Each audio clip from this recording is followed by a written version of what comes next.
25th December. ዓለም በጥቂት ሳምንታት ውስጥ ታኅሳስ 25 ቀን ታበቃ ይሆን? በአንድ ጋናዊ ሰው እምነት መልሱ አዎ ነው። እናም እስከ ገና ድረስ በመርከቡ ላይ ቦታ ካላገኙ መዋኛት መማር ሊያስፈልገው ይችላል። ከኤቦኖ ጋር ይተዋወቁ።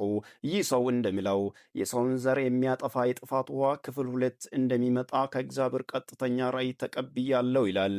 ቀኑስ መች ይሁን? የዚህ ዓመት ታኅሳስ 25 የእርሶ የገና ስጦታውን ሲፈቱ ኤቦ ዝናብ እንደሚጀምር እና ለ3 ዓመታት እንደማይቆም ይናገራል። ለመዘጋጃትም አንድ መርከብ ብቻ ሳይሆን 8 ታቦቶችን እንደሰራ ይገለጻል። ወደ ቁጥሮቹ እንሄድ። ይህ ፕሮጀክት 250 ሺህ የእንጨት ፓኔሎችን እንደተጠቀመ ይናገራል። ኤቦ እያንዳንዱ ታቦት 5000 ሰዎችን መያዝ ይችላል ይላል። ከነዚህ መርከቦች አንዱ ብቻውን 600 ሚሊዮን ሰዎችን መያዝ ይችላል ስል ተደምጧል። አዎ በትክክል ሰምተዋል። ነገር ግን ታሪኩ እዚህ ላይ ይገለበጣል። ኤቦኖ ታስሯል የሚሉ ወሬዎች በስፋት እየተሰሙ ቢሆንም የኤሊሚና ነዋሪዎች የፈጠሩት ጉድ ከይስሩ ይበልጣል። እንደ ነዋሪዎቹ ገለጻ ሰውየው ለወራት ታቦቴ ነው እያለ ሲፎክርበት የነበረው መርከብ የሱ አይደለም። እነዚህ ግዙፍ እንጨቶች ለደህንነት የተሰሩ ታቦቶች ሳይሆኑ የአካባቢው አሳ አጥማጆች ለስራቸው የገነቧቸው ተራ የአሳ ማስገር ጀልባዎች ናቸው ተብሏል። ኤቦኖ የተባለው ግለሰብ ከጀልባዎቹ ጋር ምንም ግንኙነት የሌለው በሰው ንብረት ላይ ቪዲዮ እየሰራ ህዝብን የሚያታልል የቲክቶክ ፈጣሪ ብቻ መሆኑን ተገልጠዋል። አሁን ጉዳዩ ከቀልድ አልፏል።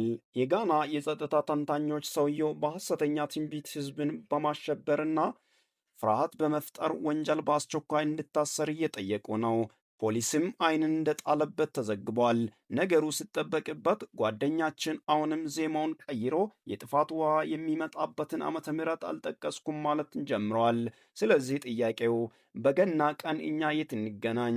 አሳ አጥማጆቹ በሰሩት ጀልባ ላይ ወይስ በየብስ? So this is Ebono's ark, and this is where he came to climb and said he's building.